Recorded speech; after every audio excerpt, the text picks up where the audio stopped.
Ah, good morning, friends. Mark Holmes here with my buddy Cowboy Jobu. And as always, thank you guys for watching, commenting, and subscribing to the Jobu Sports Report. Without you guys, this literally does not work. And thank you for tuning in to this morning's edition of Don't Sleep on the Dallas Cowboys because you literally can't sleep in on the Dallas Cowboys. Now, I know it's Sunday, and this sucks because, of course, there's no games. I, for one, cannot wait until the season gets here. I am literally just going crazy waiting. Um, when football season gets here, I mean, I'll be up basically most of the night because I'll be doing pulled pork and stuff. So I'm going to make sure the temperature stays right, getting ready to cook chicken wings, going through, looking at the last reports and stuff, and just getting ready for a day of football. And it sucks because it's another Sunday without football. But guys, 77 days, 6 hours, 54 minutes, and 55 seconds from now, we'll be talking about games. And 1 month away, guys, we are 1 month away from today of our Dallas Cowboys reporting for training camp. Seriously, it's getting close. It's getting close as can be. We got a lot of work still to do between now and then. And I am excited about this team. I know there's always so much doom and gloom. And I keep telling you guys there's perception and reality. Right now, it's always great for all the talking heads to talk about what else but the Dallas Cowboys. The Dallas Cowboys are literally micro evaluated on every single phase. They talk about the weaknesses of the Cowboys, from their safety, their secondary, their pass rush, Zeke Elliott, will he get in trouble, stay off the field? Dak Prescott, he regressed, and so on, and he's the only one that's ever regressed. But it's perception versus reality on all of this stuff. And the reality is, you really don't know. So the question that is going on right now is, are the Dallas Cowboys a Super Bowl contender? And it's funny because you listen to the talking heads and they'll say, oh, no, the Cowboys aren't a Super Bowl contender. They regressed last year, They've got questions at wide receiver. They've got questions because Jason Witten retired. They're not a Super Bowl contender.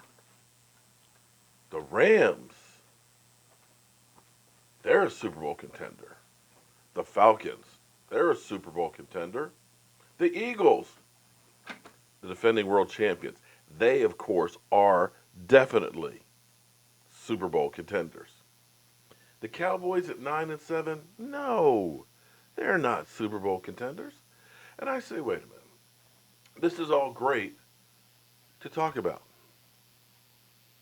But here is the reality versus the perception. Last year, this time, they were saying the Raiders, they're Super Bowl contenders. 12-4. MVP quarterback candidate and Derek Carr. The Giants, Sims, of course, said, that's his Super Bowl favorite.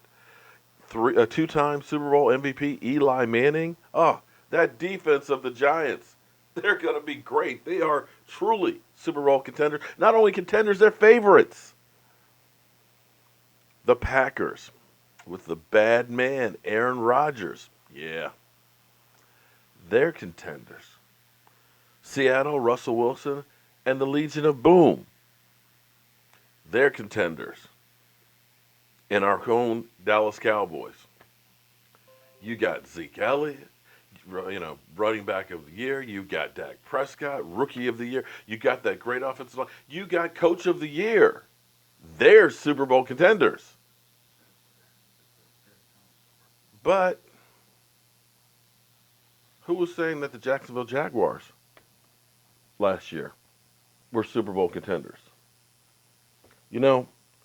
The Jags were 3-13 last year. They came pretty close to making it to the Super Bowl. Literally from worst in a crappy division to first. You Eagle trolls. Did you honestly believe? I mean, no, I know the homer in you will say, yes, I knew we were going to the Super Bowl. But did you honestly believe that you were Super Bowl contenders coming off a 7-9 season? Carson Wentz had some moments, but Carson Wentz didn't look that good. Still questions on Doug Peterson. You were 7-9. Yet you went and won the Super Bowl. Congratulations to you guys. The Rams, 4-12, fired their coach Jeff Fisher, looking like they needed a quarterback because Jared Goff looked completely lost. Were they Super Bowl contenders? Hmm. The Vikings, 8-8, no quarterback. Were they Super Bowl contenders? That's football in a nutshell, guys. Half of the teams that made the playoffs this year will not, on average, be there next year. In fact, in the NFC, only one team made the playoffs from the year before. One team. So when you hear people tell you that, oh, you're not a Super Bowl contender, the reality is nobody honestly knows. Nobody knows how your rookies are going to come out and play because in 2016, with Tony Romo getting hurt, I know a lot of you Cowboy fans were like, the season's over with. We got a fourth-string quarterback that's going to lead this team. Yeah, we're done. Yet we were 13-3. Fortunes change in a heartbeat in the NFL. Guys get old overnight. Peyton Manning went from an incredible season to 2 years later winning the Super Bowl, but you have to say it wasn't because of Peyton Manning. So you'll see teams that you think are going to be good, all of a sudden the quarterback is punch drunk like a boxer. You'll see teams that get injuries, like last year to Aaron Rodgers, and that changes your dynamics. You'll see teams that nobody's really thinking about or worrying about that surprise people. So yes, it's great talk to say, are they contenders or not? But like I said, the reality is you don't know. What you can look at on paper is the positives.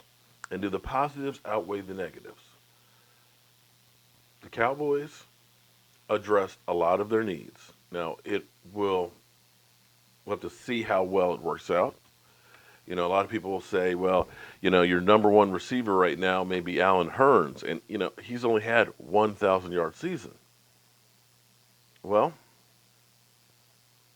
after we got rid of Terrell Owens, the best wide receiver we had was Roy Williams on the roster, who was truly a fail. 2 number ones for him. Nobody saw Miles Austin, who had less than 20 catches a year before, blowing up and having an incredible season. And when we take a guy like Allen Hurns, who did have 1,000 yards in Jacksonville, which is a rarity because Jacksonville has never, and I mean never, been known for a great offense. It was that defense that led them to the AFC Championship. You look at that team and say, if you get 1,000 yards there, you might do a little bit better elsewhere. Time will tell. But I can guarantee you, with the guys between him, between Michael Gallup, between Cole Beasley, Noah Brown, you'll see somebody who steps up, or you may see quite a few of them step up. You have to understand the identity of this team. It's running the ball. And they took care of the offensive line. There was no bigger step back for the Dallas Cowboys than the way the offensive line played from 2016 to 2017. You had a Connor Williams who's going to make some mistakes, but he's young, he's healthy, and he's got a mean streak. You added depth behind, so if you lose players, you're not going to the bottom of the barrel. Your other needs at linebacker, you address. You've got a Jalen Smith that's going to be better. Now, all of these things are improvements for the team. The question will be is, what's the learning curve for all the new parts fitting into it? And that's the great unknown in football. But in my mind, yes, the Cowboys are a Super Bowl contender, regardless of what you hear from the talking heads. Because believe me, there will be some guys that nobody's talking about right now that will turn their season around and come out and become Super Bowl contenders that nobody expected. And some of these teams that we're looking at right now, between the Falcons, the Eagles, the Vikings, the Rams, some of those guys are headed south. So, my friends, that's the great thing about football. It's completely unpredictable. Now, I hope you guys are being productive. I've got some more mulch to spread out there. I've got that concrete top that I'm finally get pour this morning and get that together and keep working on the outdoor man cave. I'll give you guys an update and stuff on there so you can see how it's coming. But I hope you guys are having a great Sunday, even though there's no football. I'm Mark Holmes. This is Cowboy Joe Boo, and I'm spoiling myself today with a huge cup of coffee. I'll see you soon.